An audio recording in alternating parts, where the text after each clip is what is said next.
Hi and welcome. 20 minutes, our next 20 minutes is dedicated to our knee joints. Knee joints really important to take care of because they don't have a lot of muscle around them and they're not as easy to heal as some of our other joints. So we're going to do a lot of great knee care here. And we're going to start with our breathing. So because we breathe, because we can really kind of get in touch with our bodies here during the breathing, go ahead and close your eyes. And start to feel your breath in and out. And maybe as you're breathing, you start with like a count of 4 in and 4 out. And then maybe you increase that to just 4 in and 6 out. And if that goes well, maybe in for 4 and out for 8.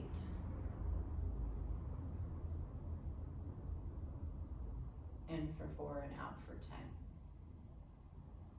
Without making your breath uncomfortable, just let it be easy and relaxed.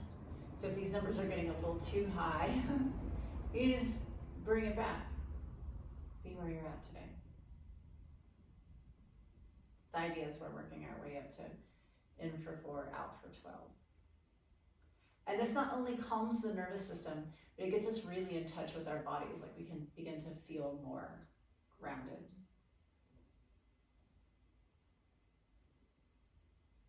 And then on your next breath, just blink your eyes open.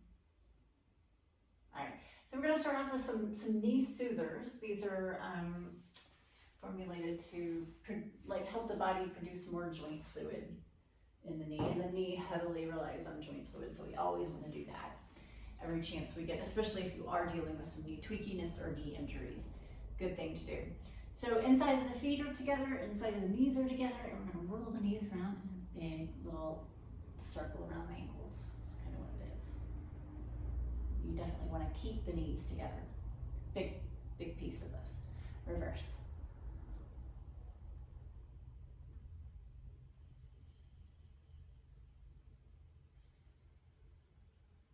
All right, let's have a seat. And we are going to do a little bit more of that, but lying down in this position. So this also helps produce a little joint fluid here. And you can also feel a little bit of movement there in the ligaments. Not necessarily, if you're uninjured, especially if you're uninjured, you won't feel it from the inside, but you'll feel it in your hands. Some things moving around. So see if you can detect that, and then let's reverse and go the opposite way.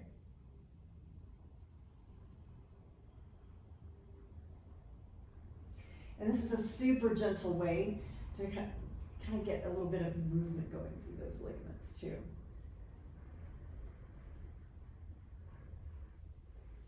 And then let's roll to our sides and set up for knee stretches. Knee stretches are next. So this is probably my favorite. This is kind of like the money exercise. So it's like there's like a money pose, or there's a money exercise for things. This is a money exercise for the knees. Like you can really get your bang for your buck here. So we're gonna squeeze real tight down on that forearm and relax. You want the opposition. Squeeze and the release. We're gonna do approximately 8 to 10 of these on this side. Squeeze being the most important part of this, so you want to make sure that squeeze is nice and squeezy. And you have a flexed foot here that helps actually get it to be squeezy.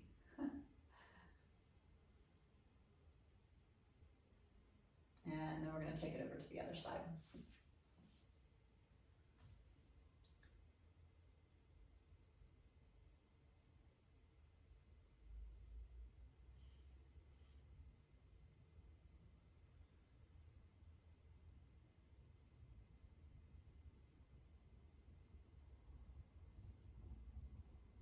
Last one. And then we'll release. All right, now since we're working that lower leg, we're gonna talk about the lower leg and kind of do a little anatomy here. So underneath your knee is your ankle. And so we want really strong ankles, and we want support of the lower leg, and also that means the foot as well.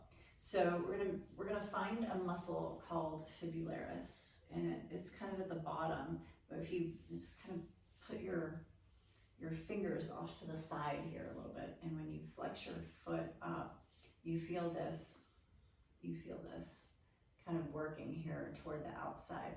But then if you take your foot and you're going to lift your pinky toe towards your knee, towards the outside of the knee. So it's a little awkward movement here. You're gonna really feel Fibularis engaged. It's towards the outside of the leg. And we wanna strengthen that. So we're gonna do some exercises to strengthen that. I just wanna kind of point out where it is. You can find it on the other side. Again, it's this awkward little movement, this toe out. This engages here. All right, here we go. We're gonna stand up and grab one of your fascia balls, and we're gonna start with rolling out the feet, because that is really important to access. Not only do we pull in energy through the sole of our foot to energize the knee joint, but we also want to be able to have, just access to freshness in the foot, open feet. So we're going to do a quick roll out of the foot. And this is always important for, lower back and anything below, is the foot. I'm going to roll through the foot.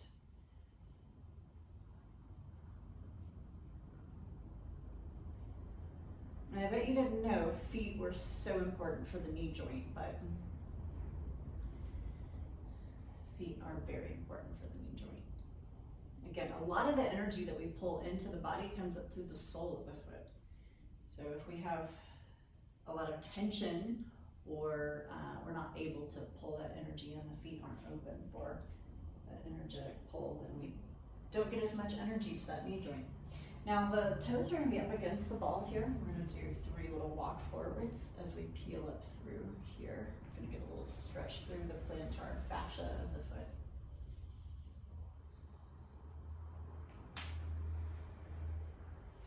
Last one, and then we'll roll our second side.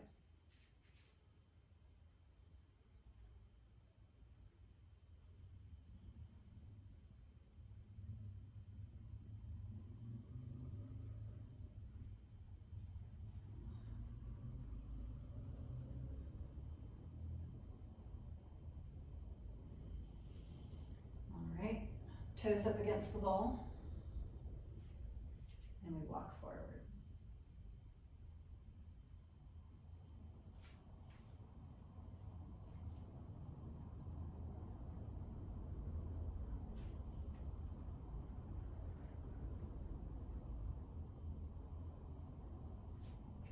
All right, good. Let's put that ball to the side for now and grab a block.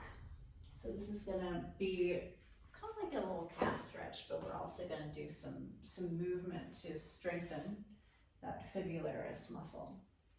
Again, fibularis supports the knee, and we always want to kind of focus on strength of the outside line of the leg, the outside line of the ankle, knee, and hip for the sake of the knee. So we have the balls of the foot here on the block with a little press forward so that we get a little stretch through the calf. Now we just want to release the calf a little bit in preparation for this next piece. So I'm going to twist a little bit as it helps release there. All right, now I'm going to stand still and I'm going to focus on my pinky toe side of things. So from the block, what I'm going to do is I'm going to attempt to lift the ball under the pinky toe. So this pinky toe side of the foot is pulling up towards my face, towards the outside line here. Pulling it up and then letting it go.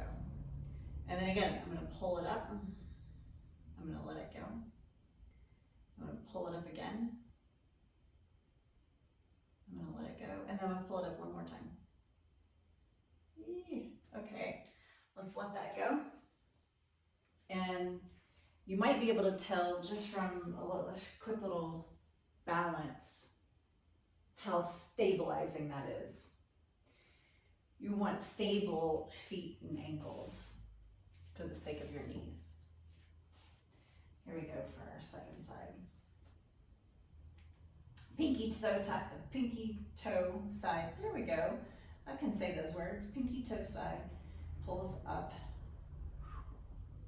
It's kind of like towards you guys, towards the screen. And because it's not, you know, I can't go very far here in this position. You're not going to see things, but you know, I know you can feel it over there. Now, I want you to check in with your posture, because a lot of us, as we're doing this, we're looking down and we're leaning forward. I want you to have that nice, good posture if possible. So, yeah, standing up tall. Pinky toe side lifts 2 more times. Last time, lift it, let it go, and relax. Good. All right, now we're going to test our balance out on that side. So just balancing for a moment on that foot gives you a sense that, man, things are getting solid there in that lower leg. So that offers the knee joint support. A ton of support from that lower leg is really what we want, especially that outside lower leg line. All right, now we're going to come into down dog, and we're going to work with a little bit of a movement where we're going to relax the lower leg down toward the floor, and we're going to pull the upper thigh up so that we have a space for our knee joint to rest. All right, so if you think about bending the knee, we bend the knee and we straighten the knee. We kind of use the knee joint to bend, and then we push back into the back of the knee joint. That's not what I want us to practice here. So when we come into down dog, this is a really easy position to do this exercise. Go ahead, pay attention to your shoulders for a moment. We'll get the proper shoulder set up with our shoulders apart from one another. And then we're going to take the shoulder blades, imagine wrapping them around the body. Wrapping them around the body. All right, now, when you bend your knees here, they just kind of bend and crumble towards your face. Then when we straighten them in the usual fashion, we are used to pushing back into that knee joint, just like I demonstrated. But instead, I want for us to practice bending the knees softly, but using muscles in the legs. Can you feel muscles in the legs working here? And then when you straighten, can you relax your heel bones down toward the floor, but at the same time kind of pull your thighs up towards your hip sockets. Again, bend. The heels descend down gently toward the earth, and the thigh bones pull up towards the hips. So there's a softness now around the knee joint. There's like a soft space for the knee joint to rest into.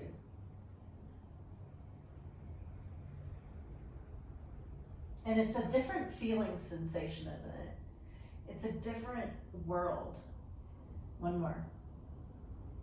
Thigh bones up, heels descend gently. So there's that soft space for the knee joint to rest. Beautiful. Okay, now we're going to come out of this. Set the knees down on the floor.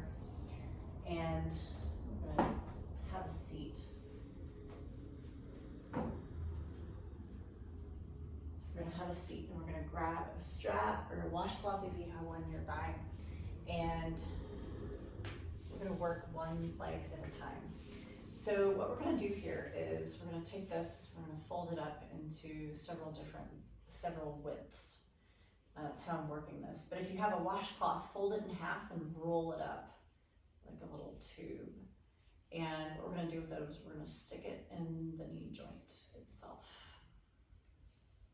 I want us all to do that so we can get that sensation of having, this is like if we had an extra ligament, this is what it would feel like.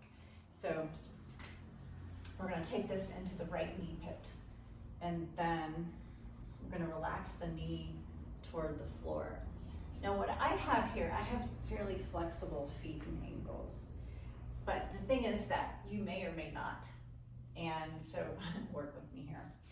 All right, so we're going to take this foot and with our toes on the floor, we're gonna have our heel up. Now your knee might not relax toward the floor, but then again, it might. All right, if it doesn't, I'm gonna grab a block and just stick it under that joint. And what we're attempting to do here is to reach with a motion the heel forward, the inside of the heel towards the screen you're looking at. And we do that with a little bit of action from that outside muscle. So it's just kind of an energetic reach. And it only moves like a little bit. So you may or may not be able to see the nuance of that. But when you push it forward, you're gonna get some bite in the outside of the ankle. That's what I want you guys to feel, that bite. And then we'll slowly, gently release out of this. And we're gonna do the same thing on our second side.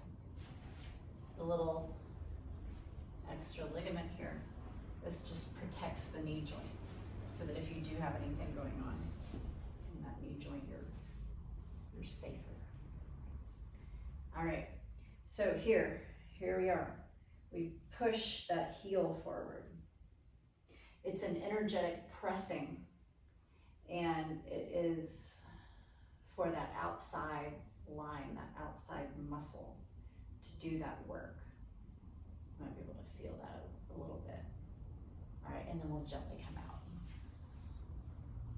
All right, now something that's really simple that you can do, gosh, while you're making coffee or whatever, is you're standing, shoes off. You would take your pinky toes and pull them up. Just kind of like we were standing up against that block, we were kind of lifting that pinky toe side. But you're just standing here, lifting the pinky toes. Now what you might do is put the big toes down and keep the pinky toes up, if that's possible. It's really hard, sometimes difficult to nuance through the toes. But when those toes are lifted up, you feel that work on the outside lower limb, and then just stand normally. And then again, you can feel how stabilizing all these things are here with the foot and the lower leg. All right, so let's get nice and relaxed. And you can also play with being on the floor, lying down. And again, lifting the pinky toes and placing them down on the floor. And then seeing if you can lift. Now, what may happen is you might have lifted more toes than just the pinkies. So see if you can push the other ones down and just lift the pinky ones up. And then let that go. And then notice, do you feel anything in the knee joint? So those muscles are connected to the knee joint, some of them, from the front. So you may be able to feel some of that. Now, the next iteration, we're gonna pick up the pinky toe and the toe next to it, that little piggy that had no roast beef, that one. And then put them down. Now, it might not be that only those are lifting, but that's what we're thinking about. We're creating a mind-body connection there. All right, now the three, pinky, the one next to it, and then that middle toe, and then down. All right, now we're going for all the toes except the big one. Can you pull those up? Good. All right, now all 10 toes. Easy peasy, that one. All right, and then we'll go back to big toes down, 4 toes up. First 2 toes down, last 3 up. First 3 toes down, last 2 up. Now I want you to laugh with this too, because if you're anything like me, your toes aren't cooperating with what your mind is telling them to do. Last 2. And then finally, just that pinky toe. All right, now you're ready for your relaxation. So you can extend your legs out. You can support your knees here with blocks for this rest. And take some deep breaths, close your eyes. Be here for 5 minutes. rest and relax, and I'll see you on the next